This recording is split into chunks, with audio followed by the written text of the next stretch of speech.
That's tough right there. I'm back, yo.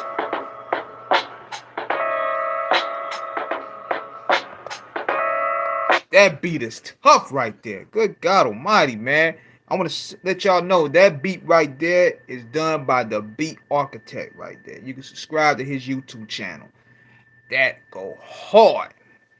But anyways, I'm back on this off the cuff radio live stream. It's been a minute. I've been down like a mug, man. What's been going on with me? What's been going on with me, man? Tooth issue. I had to have issues with this tooth. That's why I couldn't do the live, really the long live like I wanted to last week. Cause that thing was it was killing me. The pain was enormous. You know what I mean? So I'm in the process of getting that worked on right now. Right now I'm maintaining that. But then I caught a stout infection right over here on my arm. And let me tell y'all, man, that's a pain you do not want, man. I felt like chopping my whole arm off. That's how bad it was, man, because I think it was like a boil right here, and it just got bigger. I had two of them right here. It was bigger, and it was hard for me to sleep. It was hard for me to even function, because you know that pain whenever I touched it right here, it was like an extreme pain that goes to your chest, to your arm. I couldn't even move this thing like that. So I had it drained yesterday. I drained it finally yesterday, and I felt sleeping like a baby, man. I mean, that is a feeling you do not want, man. Superman was down. I couldn't go outside. I couldn't do anything. I wasn't talking to really nobody. You know what I mean? I'm playing that music on the background while I'm here. I couldn't talk to nobody, man. That's how painful I was. Even when I was doing off the cuff radio phone interviews, I did not plan them. I just went ahead and just did them. That's how painful it was. I ain't feel like even making flyers. So horrible pain. Hell yeah, bro. I mean, it was painful. Cause when I picked my arm up, you will feel it right there, just automatically just shooting to you, all the way from here to here. I wouldn't wish that on nobody, man. So when I got it drained, I was like, thank you, Jesus. Whew. So, anyways, I'm happy to be back with y'all to chop it up for a brief minute and let y'all know what was going on, what's updated with the culture and everything. I've really been silent on a couple of things. I did a video here and there, but for the most part, I just kept it quiet. Because, see, what I'm trying to do on the 19th, that's when all these violations on my YouTube channel be gone. I could pretty much have a fresh channel, free of violations and all that. So now I can start really uploading content like I want to again. You know what I mean? So that's the reason why you ain't really seen much content being uploaded on the Off the Cuff Radio page. Q Smooth, what's good, man? Yeah, your boy was on recovery mode, man. Straight up. I had one of those cysts or boils, whatever they call it, on my arm, and it just felt like I wanted to chop my arm off. It felt like my arm was on fire. Like this whole joint right here, it felt like it was on fire every time I even touched it. You know what I'm saying? The last video about the cube and the gatekeepers was dope. Yeah, I sounded better when I was doing that video. I sounded a whole lot better.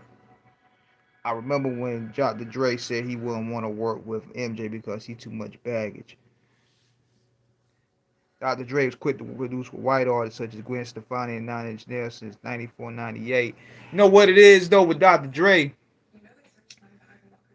He know Michael and Prince won't gonna take a lot of that stuff he would do. Cause you know Dre, he would bring niggas in the studio and he'll have you working on 3 lines for almost a whole day. Certain people ain't gonna take that type of work atmosphere. I'm sorry. That's why him and Tupac didn't get along. But you ain't gonna sit Michael Jackson down and tell him about, we gonna sit here all day, 3 straight days, working on 3 lines, nigga. You ain't telling Mike that. You ain't telling, definitely ain't telling Prince that. Prince gonna come up in there like, I don't think you're gonna let me do that. Who do you think you are? I'm gonna take my heels and just leave. He ain't gonna take that from Dre. Nah. Nah, man. Cause see, Dre like working with the young artists though. He like working with those up and comers. He can mold them in the star. That's the gift he has. But you ain't gonna mold no already established legend because see, he gonna do that with Pac. Pac was already established. So Pac came around. He already had pop platinum albums in his repertoire, so to speak. So he won't deal with Dre shit. He was like, I'm whooping ass, starting wars. This nigga taking 3 years to do one song. Yeah, cause Pop won't like that, and you know Michael and Prince ain't like that either. Dre ain't want to work with E40 because he was too basic. Nah, man, they heard the stories. Dre can do that Snoop, Eminem, and others, but not Prince. Hell no, no, they can't do that. The MJ and Prince, those are established cultural icons, man. You ain't gonna sit Michael and Prince in no studio for no 12 hours working on no bar or no bridge. He had Exhibit doing that shit, right? He had Exhibit sitting in there sitting there the whole week in the studio just on one line, just to sound like a preacher. I got the video on my page. MJ and Prince, nah, you ain't doing that. You ain't doing that. Mike, I'm like, nigga, I made Thriller. I'm the reason why you made the Chronic. Fuck out of here. We set the bridge for you. Nah, man. I think Drake got a little intimidated with that because, you know, everybody gets a little bit intimidated. Glad you helped better care for your Reggie, the gatekeeper that Cube has handled you had an answer to. How do you think Big 3 is a thing? Absolutely. Absolutely. I talked about that the other day because I did a video and I showed you the person who manages Ice Cube. And it ain't us. I'm just putting it like that. It ain't nobody, it ain't one of us. So that's how Cube get in that bag. And I know right there when I saw his manager, I'm like, yo, he ain't coming on our show. He ain't gonna come up there. He ain't gonna come on Off the Cuff Radio. He definitely ain't coming on Screwball Radio. Even though we'll give him the accolades of respect. But see, with me, we just asked the people what they want to hear. See, my strategy is this. I'm gonna give y'all a little bit of my strategy. If I get somebody like Ice Cube in, yeah, we'll wing them in the first 2 episodes. To wing them in, let them know our personalities and how we jail. There's ways of getting answers. These guys, on the other hand, like the Kevin Harts and LeBron James, they already friends. So it's gonna be a child while. We're not really learning nothing about these artists, man.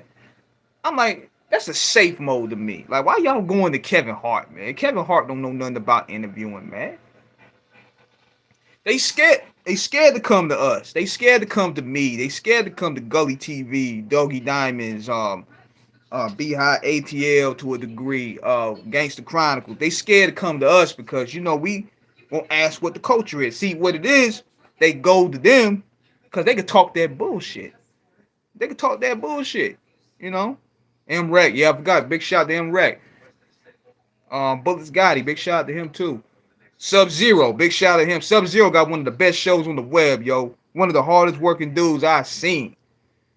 Him and Rose, man, they got some of the funniest, truthful, craziest dialogue up there. Be sure to check out Sub-Zero TV, man. That keeps me laughing every day. That's my news. Die for Radio, that's right. Big shout out to Di Lansky and Mad 4. But yeah, they ain't coming to us, man, because we gonna ask them the truth. We know about them. See, you can go to Bill Maher. You can talk your bullshit on Bill Maher. You know what I mean? You can talk your bullshit on Bill Maher and tell him whatever. That's why Dr. Dre probably didn't mind going on Kevin Hart. He could talk about that Fugazi NWA movie where he's socking up Bloods and talk about stepping up to Suge Knight. You can tell them white folks anything because they don't follow our culture. But see, with us, we'll call you out on it. We'll call you out on it. Be Real trying to get Ice Cube to come and do an interview for his podcast. Come on, Cube. Y'all even did an interview with Cam. Man, we did an interview with Cam. We did an interview with the Lynch Mob. We did the last Shorty B interview before he passed away. He was on our show. We had the whole Lynch Mob up there. And you know what's crazy? We didn't bring up Cube not once. I just shut up and let them take over the show because then JD called the show, which was dope. He called from jail. Big shout out to Di Lansky for making that happen. He called from jail, shouting us out. And that's where we built our relationship from there. You know what I mean? Q won't ever do Be Real podcast. He need to. Like, you sitting here and talk about the gatekeepers, nigga. Why you going on the gatekeeper show? If anything, we relate more to you. We want some of the same fight. So, come to us. And see, they don't want to come to us because we know the history. We know the bars. We know the contradictions. We know the lyrics. We know all that. Q was on Willie D podcast a couple years ago about Trump. That's cool and all, but nah. They did songs together. They friends. You got to come to us. We the underground dungeon, man. You got to come to us because think about this. An Ice Cube drop alone would elevate my status. An Ice Cube plug alone would elevate me to another level. You know what I mean? It will elevate me for real. I could probably buy a house off that cosign. Q with Joe Rogan. That's what I'm saying. Like, don't be disingenuous with the shit, man. Like, if you going on the F Gatekeepers tour, dude, come to the people that's anti-gatekeepers like us. That's what I'm saying. He could do shows with them all day. But it's disingenuous to call it a F Gatekeepers tour. If he was doing an album rollout, then I understand. You know, I understand it totally. If he was doing an album. But nigga, you calling out the same people we calling out. Why you ain't calling us? Cause you know Mace did the same thing. Mace did the same thing too. When niggas get mad or when they starving, no disrespect to Mace, but they start calling us. He would start calling out M-Rec and Doggy Diamonds when it came to airing out on Puffy. Like, come on. But y'all, when y'all get that bag, y'all out of here. Let me see. All the shit about skill out what Cube is doing now. See, the thing is this. It gotta be true. You know? I'm not gonna shit on Cube like that because, you know, I give him credit for actually trying to make the contract of Black America. I give him credit for that. But at the same time, I think the title, the concept of this tour he's doing is very disingenuous. Like, if you really about that, you come on all these underground platforms, dog. Because if anything, we'll welcome you here. Just you, I ain't gotta even ask you who the gatekeepers is. You just coming on my platform alone is a statement. You going on there is a statement alone that, yeah, he down for the culture, man. And then, when we get that leg in, then you can reveal who you talking about. But you going to them? You going to Logan Paul? What are we talking about here? What Logan Paul know about the culture? What you going to Logan Paul for? Talk about NWA and shit. Cause see, you know, he could talk circles about them. But see, what they'll do, yeah, he'll give you one for the culture. He'll probably do one with Charlemagne or whatever. I can understand him not going on academics of Vlad. I don't want to go to that bullshit. I can understand him going on No Jumper. I don't want to go there. That's toxic. That's toxic for the brand. Cause they don't talk about music. We talk about music. We could just build a good 3-hour dialogue with your career. Do you know that Q was dissing Eazy-E on the first verse of Be True to the Game? I think he was... That's debatable. It won't surprise me. But you know what's crazy, though? Q track record look worse than Eazy. How many people complain about Eazy-E other than Q? I mean, yeah, you probably had MC Ren, but that was the later part. Hammer was about the second verse. Hammer was on the best. I think Hammer was the second verse because that was in the video. Still serving the gatekeeper system. I mean, I'm like this, man. My only problem is it's disingenuous to call it the F gatekeepers tour. I'm like, nigga, if you really bout this, man, you come and see us. You know what I mean? Cause we can give you, we'll ask you all the questions. We got all the ammo. Who you calling out? No. But see, when niggas get on that high Hollywood brand, Hollywood level, they ain't rocking with us like that. Cause we gonna ask that real stuff. Cube was referencing about Easy having a white girl on his elbow. I ain't even catch that. To be honest. That was a good. This nigga Derek Cole with them subliminals, yo. He be reading them subliminals like a mug. God dang. I ain't know it after all this time. That nigga be cold. He be decoding them, man. Good God. I didn't even know that. But switching gears for a minute, I can't blame Dre though. I can't blame Dr. Dre for not wanting to do it for Prince and Michael. I mean, shoot. Especially Prince. Nah, son. Prince ain't going. Shh. Prince. He's one of the most demanding, from all the artists that I know that talked to him, that worked with him before, he's one of the most demanding artists ever. He'll have Dre on the slave boat.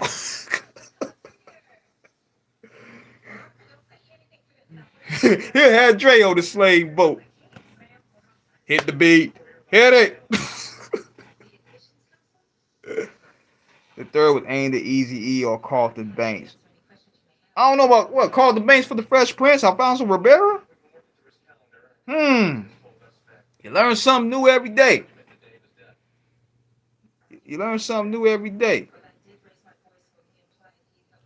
But you know what's funny though? People didn't notice this, but Hammer was about to pull up on Cube. Hammer said he wanted to smoke. And Hammer actually, he said, look, he wanted the one-on-one with Ice Cube. I was like, okay. That's why he came out there with that pump, well, not pump to the bump, but the funky headhunter. Hammer got pulled out there, y'all. Think Cube thought he was moving like Vanilla Ice out there. Man, Hammer ain't no punk, dog. Talib be the old squad from the A sign the Eazy-E. Yeah, I remember her. Yo, Easy used to sign anybody. One thing I say about Easy, he'll sign anybody. He had a Jewish rap group. That nigga had a Black Eyed Peas. He had Menage a Trois. They dope. They one of the hardest female groups I heard. I don't know what happened to them, but they were hard. Silky Fine, big birthday shout out to you. Who else he had? BG Knockout and Drayster. He had Bone Thugs and Harmony. Hammer wanted to fight Ice Cube at the night. Man, I'm telling you this. I would pay to see that. Hammer ain't no punk, man. These niggas thought Hammer was a punk. As Redman Day, man. Redman niggas thought Hammer was soft. Hammer was pulling up on niggas, man. Shoot, don't let the parachute pants fool you, boy. Hammer was with it. Hammer wanted to fight Ice Cube. Hammer called him out too. He said, how you gonna sit there and call me out for pushing soda, but you pushing liquor? He called him out on the St. Ian stuff. I gotta keep in mind, it did look funny style with them St. Ian commercials. Them St. Ian commercials did look funny style if you really look at it on hindsight, because they were dope. Man, but I'm like, hold up, man. These niggas talking about the gods and the earth. These niggas talk about this positivity stuff, and they sell us liquor. Oh no, man. I felt conflicted with that. Like, how the hell you gonna sit there and sell us liquor? You talk about the gods and the earth, and we gotta respect our bodies and respect our minds and all this stuff. And yeah, you niggas over here selling us liquor. Yo, Ice Cube was a special guest for K-Mill 1991 Summer Jam. I don't think it would have went down like that because you know Q was rolling with the FOI at the time, so I don't think it would have went down one on one, as you may say. Yeah, Ice Cube and the Ghetto Boys and Cypress Hill also. Yeah, all them niggas did St. I commercials, man. I was surprised to see Cube up there because I was like, I seen Cube do he did another beer commercial. But when Rakim did it, I said, God dang. When I see Rakim doing Hennessy commercials, I'm like, yo, we ain't got a chance, man. That rap money slowing. Okay, which after me, the first video was a Black in General, and the video that played O.J. Simpson and Clarence Thomas. It had multiple meanings, bro. It ain't really no 1 point issue. It's more so they got paid from doing that. Oh yeah, I just thought it was weird. I was like, hold up, man. They preach at us. They preach at us sometimes about keeping our bodies healthy and respecting the queens and the gods and the earth. You selling me liquor, man. I thought I was bugged when I seen Wu-Tang. Oh, 75 grand. Shit. I would have did 3. Shit. I would have did 3 of them mugs there. That's the case. I gotta hit. And keep in mind, y'all, this was 90s money. 75 grand? Nigga. I could buy 2 houses in the 90s with that. I ain't knocking the hustle, as Jay-Z would say. I ain't knocking the hustle. King T said they got some nice check from Santa. Yeah, them niggas got 75 grand a pop. Shoot. Sign me up. Oh my God. I ain't know they was giving out checks like that. Hold on, let me scroll up and see what my man was talking about here. Do you see AEW Collision and Slammiversary to spoil anything? I seen whatchamacall Collision. Collision is dope. I love Collision, man. Collision is one of the best wrestling shows out there right now, man, because I think CM Punk and FTR is the head of it. And you could tell by the booking style is way different. Like, it has a big fight feel to it. It's raw, uncut, kick-ass wrestling. CM Punk is really feeling he getting his groove back. I love it, man. Slammiversary, I ain't seen none of that yet. I saw some highlights of it. But I'm liking what Impact doing, too. Impact is bringing that gritty feel to it. I'm like, Impact is on some other stuff, yo. They stapling niggas' tongues in. They going wicked with it. So it's a good time to be a wrestling fan again, man. But I think it's a good thing with the AEW's back out there because now it's bringing more balance out there. Now you got these other leagues on the come up now. AEW, Impact is doing great. MLW, that's good for business. Hammer attempted to beat down Search right after Search gave Hammer the gas face and Russell restrained Hammer. Yo, I'm telling y'all, man, Hammer ain't no joke. Hammer ain't no joke, player. Why you think he was on death row? Why you think he was on death row for? Shoot, they had Ham on death row for. That was that Bay muscle, man. The 1990 Music Awards. Shoot. Search didn't want those problems, man. Oh, let me talk about this here while I'm here with y'all, man. I seen that Lil Baby, what's his name? Lil Baby, he had to cancel his tour. He had to cancel his tour because of ticket sales were low.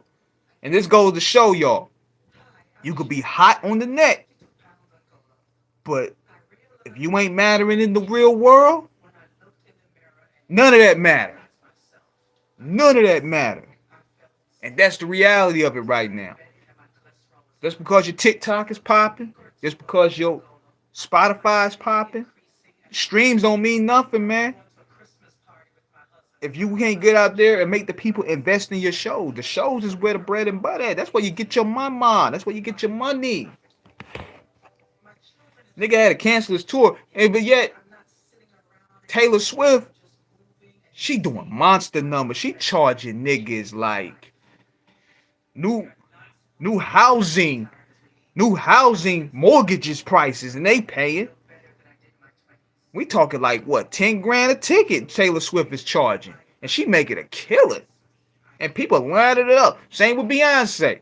Beyonce and Taylor Swift, they kicking ass out there. Yo, they kicking ass in that touring, man. These niggas ain't got a chance right now. Nobody should be touring, if anything, right now. Taylor Swift and Beyonce, they killing everybody right now. Callie Kane. What's up, love? How you doing? This girl crazy right here, man. She be having me weak. What's good with you, Callie?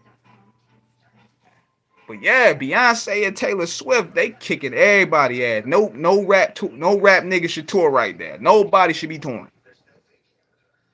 Nobody. Until the tour dates is over, that's where y'all go. Right now, Taylor is taking the white girls' money. Beyonce's taking the black girls' money. Y'all ain't got nothing. Niggas ain't coming. I'm sorry, but we ain't coming. We ain't gonna pay for no ticket. For one, we gonna bootleg that, bud. We gonna go ahead and go under the table and get it. But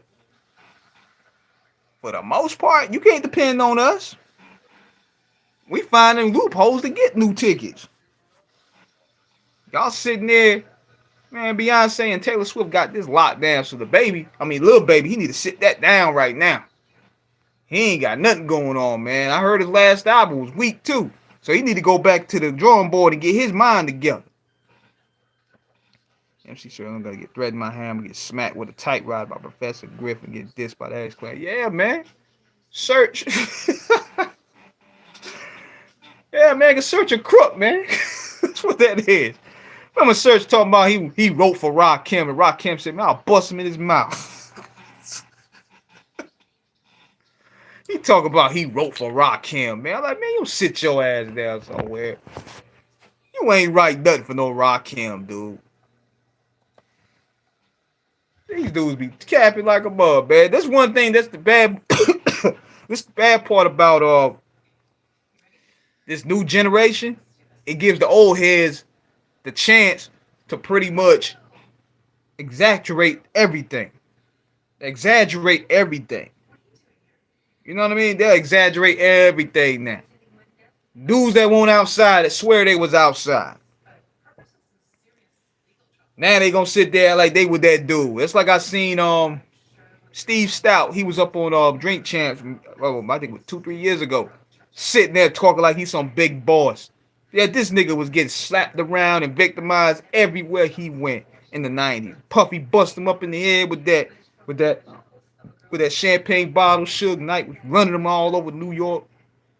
Now he getting on here, everybody locked up, or they're locked up, and they want to sit there and tell his story like he's the man. That's why a lot of them do not want to come to us. We know this stuff from the back of our hand. We know the stories. We know the people that's involved. We have a heavy investment in this culture, and therefore they don't want to rock with us like that. That's why the niggas want to start charging us. That's why they want to start charging us to do interviews, because we know what we talking about. Suge gone, all the real games are gone now. These dudes talking crazy like Warren G. Yeah, man, these niggas is because nobody's around to check them no more. Like, I could go, the bully locked up. I could go out there and exaggerate this whole thing. Steve Stout would never be like, man, Steve Stout was a punching bag of the 90s, man. He was a punching bag of the 90s. He brought a lot of that commercialism crap to the table, man. That's why nobody really like him or respect him. But he know how to get to the money, though. He got Nas out the project, so, that's a look right there. But at the same time, he don't really care for the artistry part. He's a culture vulture to me. See, People don't understand the lane. Culture vulture is not just a race. Let me say that again. Culture vulture is not just a race. It goes beyond race. See, people assume when we talk about culture vulture, we talking about white people. No, this thing go beyond. It's a character thing.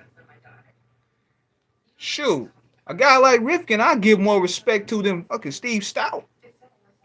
Look what Steve Stout, look who Steve Rifkin put on with Loud Records, man.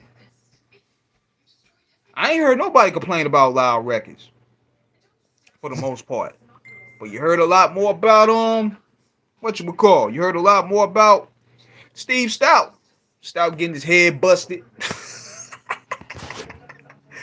He gonna sit there and talk tough. Like, come on, man. Let's be for real here. Like, that's where we at with it, though, man. Nobody wants to tell the truth right now because their bag is infected. Hold on one second.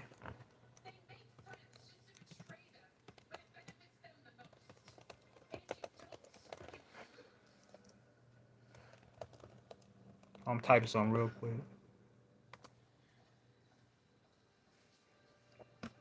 But I'm telling y'all, man, don't believe the hype, man, with this streaming stuff, man. Then they get their feelings hurt when they come outside and they see not 1/3 of that audience that be following them be out there supporting these shows. The shows is the bread and butter. But see, inflation came through, and now that's hurting people's pockets.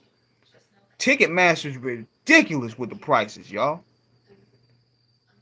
If you're gonna pay a ticket for a $30 show, you end up paying $70. Let's go off of fees. Just off of fees alone. And see, then the president came up there and he was saying, we're gonna pass a law that's gonna get rid of that's gonna no longer have these hidden fees. I'm like, nigga, I don't want them, period. Freddie Fox put a gun in Benzito's mouth for the tour. Tupac witness. Dang, son. Yo, when that happened? When that happened? Yo, I need to get Freddie Fox on the show for real, man. I need to reach out to him, man. I'm gonna get somebody to hopefully get Freddie Fox up there. I was in Nashville last night and Beyonce performed. I rode by, it wasn't really packed like that. Niggas is broke out here, B. They were mostly women, I bet. I'm telling you, man. But they sell him on a little baby. Little baby done, bro. Like he gotta get back into the drawing board. You know what I'm saying? He gotta get back to the drawing board of what made him good. I don't listen to his music anyway, but you gotta be more than just have streams. You gotta have that superstar energy. That's what makes stars, man. Now, something else happened today, man. I want to talk. I ain't even talk about this yet. Switching topics for a minute. Now, I see a lot of people talking about Jamie Foxx being out there and Jamie Foxx being a clone. And I want to ask this specific question for anybody that's listening. Let's say, hypothetically speaking, they did clone Jamie Foxx.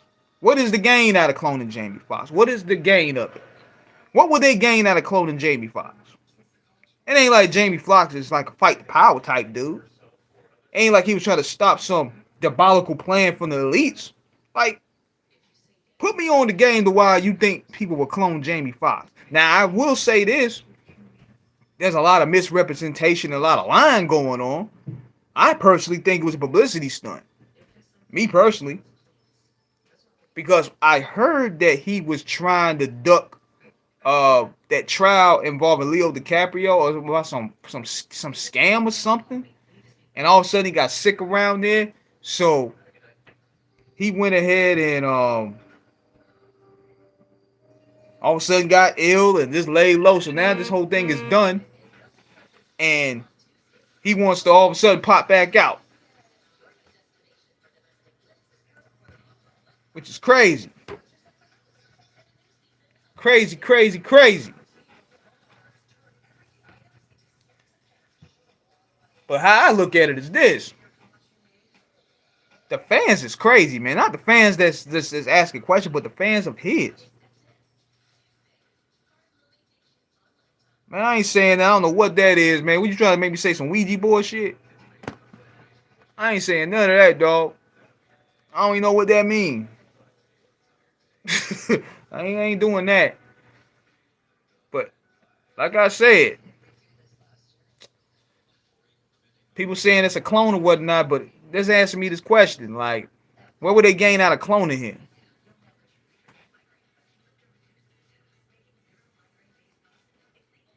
Come to Islam. Man, look, look, man, we ain't recruiting here. I ain't doing that, bro. I got a lot of Islamic friends, though. I have a lot of Islamic friends in that faith. Much respect to them brothers. I'm talking about for the FOI, from the Sunni Islam, all them, man. So, big salute to y'all.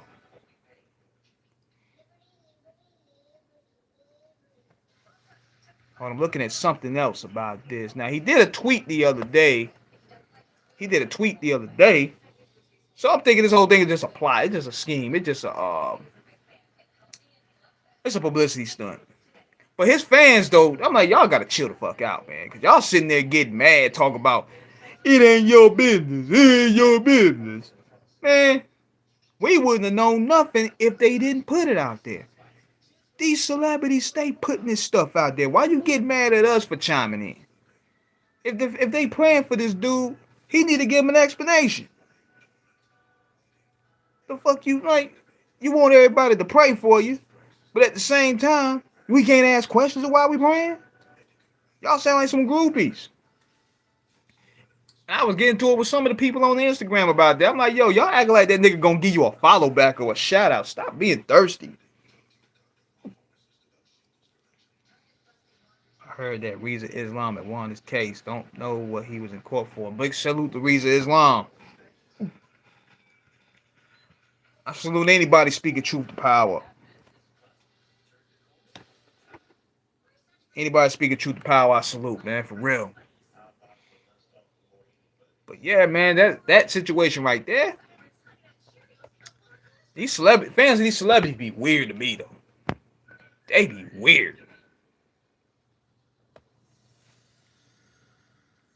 Let's see what else been happening in today's news. Oh, I gotta talk about this. I'm catching up on a lot of this stuff, y'all. So I'm looking at Talib Kweli and Consequence going at it. And I never thought I'd see it, but it seems like to me Consequence done waved the white flag.